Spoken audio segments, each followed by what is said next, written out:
Olá, amigos, tudo bem? Vamos iniciar agora a nossa terceira aula, nosso terceiro encontro do seminário Acompanhando Lacan, aonde veremos o capítulo 7, o capítulo 8 e o capítulo 9 do seminário 1 e depois a comunicação do texto Estágio do Espelho pela nossa colega Regiane. Então entramos agora na tópica do imaginário, onde Lacan começa nos falando que é inteiramente importante se dominar esses três sistemas, o imaginário, o simbólico e o real, para que a gente possa conduzir bem as psicanálises. Quer dizer que, sem entender esses três registros, não é possível compreender a técnica e a experiência freudiana. E também, dentro disso, é importante que se saiba que a estrutura psíquica, a estrutura subjetiva, a subjetividade humana se compõe a partir desses três registros que se enodam, que se amarram borromeanamente: simbólico, imaginário e real. Enquanto o imaginário é o entendimento, é o significado, é a compreensão, o simbólico é aquilo que produz rompimento, é aquilo que produz descentramento dessa experiência. Por isso que é importante que na condução de uma análise a gente não compreenda muito o que vem do nosso paciente. Na condução de uma análise não é tão importante compreender como se surpreender. Porque é justamente a surpresa, é justamente o rompimento do imaginário que dá notícias do sujeito do inconsciente.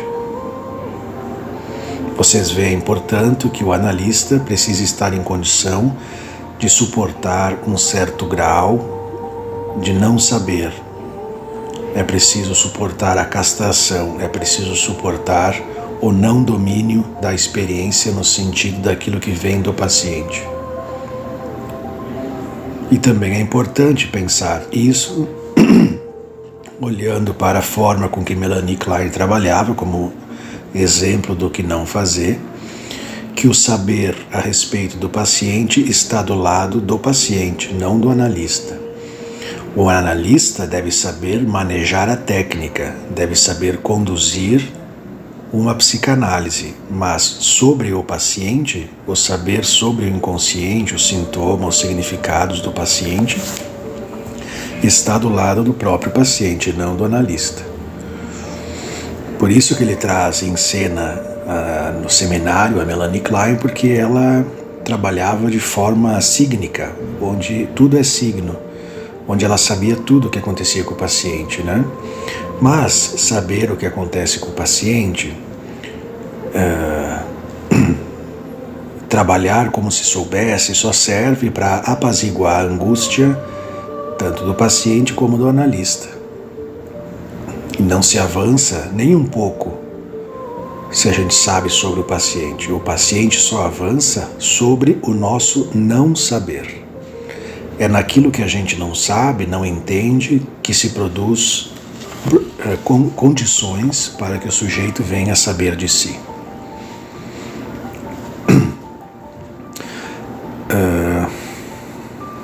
Na lição 1, Lacan vai começar a falar então do estágio do espelho, dizendo que não é simplesmente um momento do desenvolvimento humano, mas também é uma função que está em operação no decorrer da vida da gente e que regula a nossa relação com a imagem de si, com o nosso eu e com a imagem do outro. Falando disso, ele pula para o modelo do pente invertido de Freud, para mostrar essa primeira tópica que Freud propõe no sentido da gente entender os processos que uma percepção sofre até chegar ao polo motor, até chegar à consciência. Então, o que esse pente invertido quer dizer, né? Que tudo que chega ao nosso organismo de forma interna ou externa, nossa necessidade, nossos desejos, nossas dores, tudo que chega ao polo perceptivo, antes de desembocar no polo da ação ou no polo da consciência, passa por um labirinto enorme de marcas psíquicas que já estão lá. Passa por um filtro, por uma teia, por uma cadeia, por uma rede de registros psíquicos inconscientes antes de chegar ao polo motor. Então isso significa dizer que aquilo que nos toca até chegar à consciência já passou por inúmeras depurações, né? Onde algumas ficam inconscientes e outras conscientes. E deixando esse pente invertido para lá, ele entra automaticamente no esquema óptico do Boaz, que é uma experiência física, uma experiência da ótica que Lacan se utiliza para ajudar a gente a entender o que ele está querendo falar sobre as sobreposições do registro do imaginário com o registro simbólico. Então vocês vão ver aqui um espelho côncavo, na frente do espelho um vaso e embaixo do vaso, numa caixinha escondida, um ramalhete de flores. Olhando sob determinado ângulo, o espelho côncavo vai projetar essa imagem dos ramalhetes que está oculta sobre o vaso que está vazio, fazendo com que, olhando por determinado ângulo, a gente veja o vaso e as flores dentro do vaso. Isso quer dizer que a imagem das flores que se produz na frente do espelho se chama imagem real, na ótica, na física, né? E a imagem que se produz no espelho, atrás do espelho, é a imagem virtual. Então ele mostra que a imagem real, ou seja, essa imagem que se projeta dentro do vaso, ela tem relação com o imaginário, ela tem relação com aquilo que tem realidade virtual, imaginária. Enquanto que o vaso, ele é o objeto fático, ele é o objeto empírico, que pode representar ali o que é o real. Então vejam bem, ele está mostrando através desse esquema que a relação do real com o imaginário se produz sempre no enlaçamento de um objeto fático com uma imagem especular.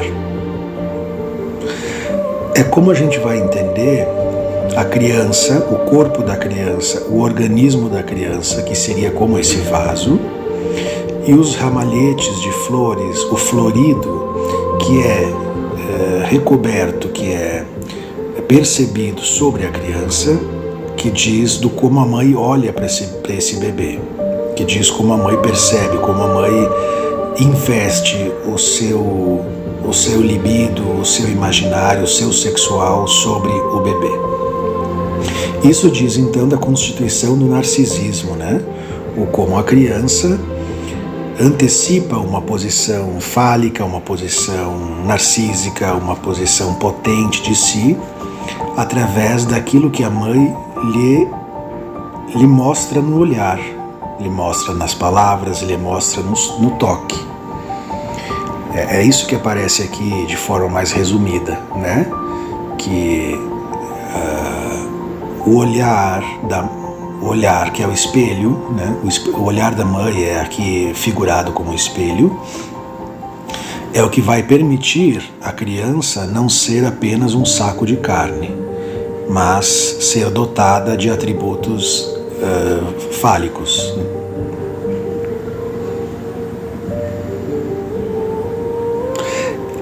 Essa experiência que ele chama de estádio do espelho, é a experiência que tem como função fazer com que o bebê humano, a criança pequena, consiga integrar em si a noção de dentro e fora, de eu e outro, e de ter uma totalidade corporal. Então esse estágio do espelho, essa relação com o espelho, faz a criança pequena, entender que ela é que ela tem um corpo totalizado, que ela tem uma consistência e que a sua imagem tem contornos e bordas bem definidos. Faz a criança ter a sensação de domínio do seu próprio corpo e também consiga aos poucos construir um eu, essa entidade imaginária que diz eu. Então, isso se dá entre o 6º mês e os 18 meses de idade, né? A experiência da criança em se conceber em uma estrutura acabada. E disso resulta, né, como a mãe, como esse outro recorta o mundo para a criança, disso vai resultar todas as formas primitivas que cada sujeito vai interpretar o mundo, que cada sujeito vai entender o universo à sua volta. E o simbólico é aquilo que vai colocar tudo isso em funcionamento. O simbólico é aquilo que vai produzir transformações, alternâncias, dialética nessa estrutura.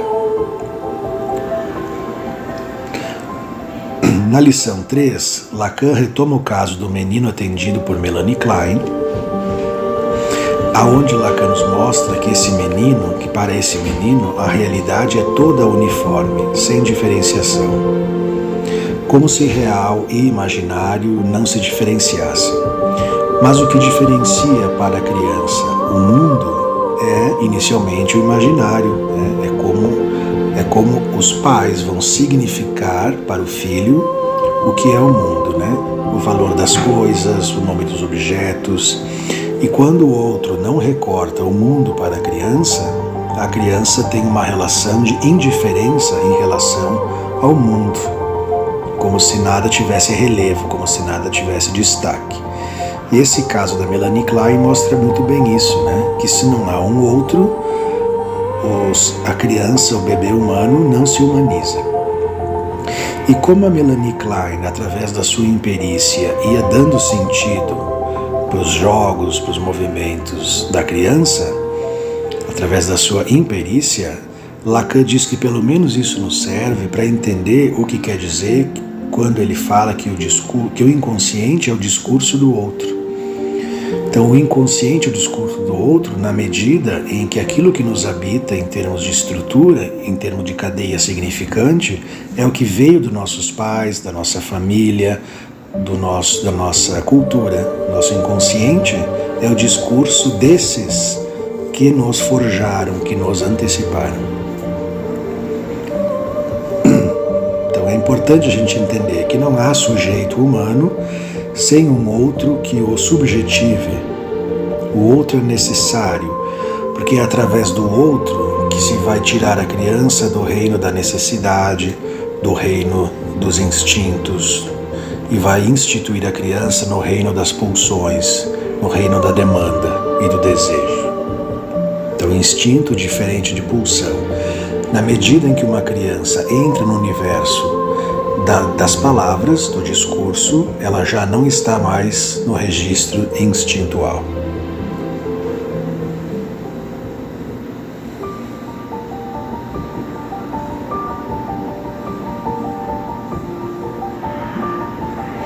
Falando disso, ele volta a retomar um pouco a questão da transferência e nos diz, agora de forma mais clara, que existe a transferência simbólica e a transferência imaginária.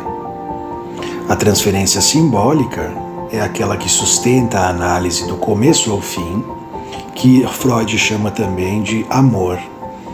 Então a transferência é amor na medida em que ela é a reprodução de experiências afetivas do paciente com o seu analista, e também amor ao saber, amor àquele que é suposto saber do inconsciente do paciente. Então existe a transferência simbólica e a transferência imaginária, que é aquela transferência que está a serviço da resistência. E tem uma fala importante aqui do Lacan, que é: a fala plena, autêntica, institui a transferência simbólica. A transferência imaginária está a serviço da resistência. Então, a fala autêntica, a fala plena, já por si institui a transferência simbólica. Deixando isso de lado, ele chama uma aluna sua, Rosine Lefort, para expor um caso de um menino que ela atende, que é chamado Roberto, mais conhecido como o caso do menino lobo. Roberto é um menino de pai desconhecido e mãe paranoica. Então eu vou falar assim dos principais pontos desse caso para a gente não se alongar muito. Então a mãe desse menino, a mãe do Roberto, não conseguiu fazer os cuidados básicos com a criança, o que lhe rendeu várias internações por causa de desnutrição e outros cuidados sanitários. Depois de várias internações, o menino Roberto chega até essa analista, a Rosine, com 3 anos e 9 meses, em que ela começa a ser atendida. O menino, com uma ausência total de linguagem, só falava 2 palavras: o lobo e dona. Repetia essas palavras o dia todo, e a terapeuta entendia como sendo a representação que ele tinha de si mesmo. As cenas rotineiras desse menino eram esvaziar o penico, encher o penico, tirar a roupa, comer roupa, fechar as portas e ter muita sensibilidade ao grito das crianças. Então vocês veem já aqui um corpo sem bordas e quase sem linguagem. Tem uma cena que ele tentou cortar o pênis com uma tesoura de plástico, ou seja, o corpo ainda não integrado. E na segunda parte do tratamento começa a expor o que era para ele o lobo. Gritava isso o tempo todo, o lobo. Frente a portas abertas, gritava o lobo. Quando fazia cocô, só conseguia fazer no colo ou no penico, como que para conservar o objeto. Então aqui aparece a dificuldade dessa criança se desfazer do cocô, se desfazer do xixi, e se haver diante de espaços vazios. Porque isso é complicado quando a criança não tem muito bem constituída as bordas da imagem corporal, que vai fazer com que ela tenha angústias muito grandes cada vez que se separa de um pedaço de si, como o cocô e o xixi, Porque a experiência que a criança tem é que é uma parte sua que está partindo, é uma parte do seu corpo que está caindo e, portanto, ela não consegue fazer sem a fralda ou sem estar no colo de alguém, porque tem a impressão que vai desmontar. Existia nesse menino também uma confusão muito grande entre ele próprio e os conteúdos do seu corpo e os adultos que o cercavam. Então, também, o eu e o outro muito mal estabelecidos, A borda que diferencia eu e outro mal estabelecida. Gritava o lobo o tempo inteiro, também quando se via no espelho.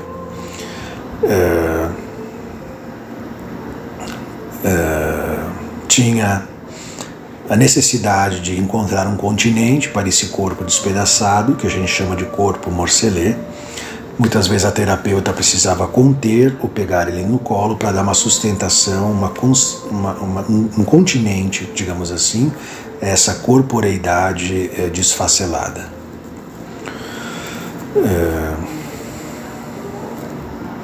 Em alguns momentos ele conseguiu adquirir a ideia da permanência do seu corpo, trazendo triunfante o penico nos braços para mostrar à terapeuta. Quando tirava a roupa, era o mesmo desespero, como se ele fosse junto com as roupas e gritava o lobo.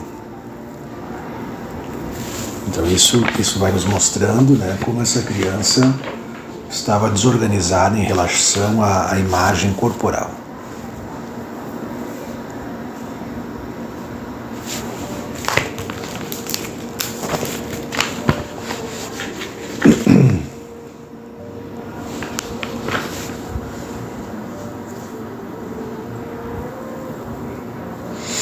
Depois, essa analista fala que ele começa a fazer um ritual de autobatismo, onde ele derrama água pelo seu corpo, derrama leite pelo seu corpo e vai dizendo o seu nome. Então ele vai, através da percepção da superfície corporal, se nomeando, dizendo Roberto, Roberto, enquanto a água escorre pelo corpo. E depois ele apalpa a si próprio e diz Roberto, e apalpa a terapeuta e diz não Roberto. Então ele começa primeiramente a entrar na simbiose e depois produzir aos poucos o mecanismo de separação, eu e não eu. Um processo de diferenciação. Aí o corpo começa aos poucos a ganhar bordas e contornos e o menino se organiza um pouco mais. Depois da exposição desse caso, a Rosina e o Hippolyte, um outro colega aí do seminário, começam a tentar entender o que significava, o que poderia querer significar essa palavra o lobo. Elas pensam em algumas coisas, né, como representação da mãe devoradora do menino, como uma forma identificatória do sujeito, mas Lacan interfere, deixando um pouco de lado isso, e falando da diferença que há entre o super-eu e o ideal de eu. Ele vai mostrar que o super-eu é imperativo, o super-eu às vezes é opressor, e o ideal de eu, pelo contrário, é exaltante. O que dá para dizer é que esse o lobo não é uma representação do superego. Não é uma representação da lei no sentido da imposição. E o ideal de eu, muito menos, né? Porque o ideal do eu, ele só aparece no funcionamento psíquico do paciente na medida que o eu ideal foi perdido. E aqui nem eu ideal nós temos, né? Então ele vai dizer que, na verdade, essa palavra o lobo não é nenhuma dessas coisas que esses terapeutas estavam tentando dizer, mas sim que era o único recurso que essa criança tinha até agora para nomear a coisa, para se diferenciar da coisa, porque vocês sabem que é a palavra que mata a coisa e nos introduz no campo dos símbolos. Então, através dessa palavra, a criança começa a se separar da coisa e aos poucos consegue se nomear. É a forma que ela tem para entrar na lei da linguagem.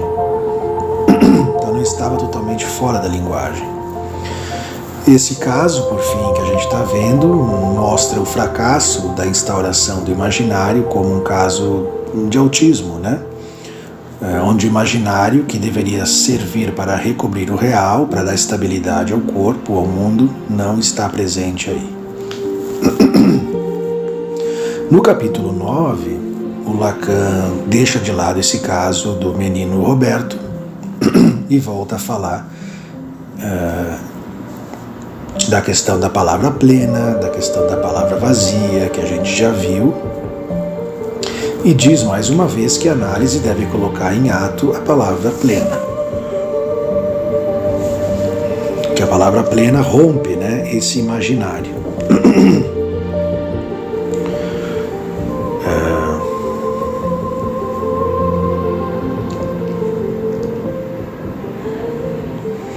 Ele diz uma coisa também interessante aqui sobre a transferência, que a transferência não deve ser no sentido de que o paciente tenha no seu analista o representante de um eu ideal no qual o paciente deveria se identificar no fim de análise, como propuseram alguns analistas da sua época, como se o paciente tivesse que ter o seu analista como ideal de eu. Não é por aí, porque isso só produz dependência e gozo, né? E vai dizer também que trabalhar querendo evoluir mentalmente o paciente, ajudar o paciente a se desenvolver, também é uma prática imaginária que não tem nada a ver com a análise. A análise não busca evoluir ninguém.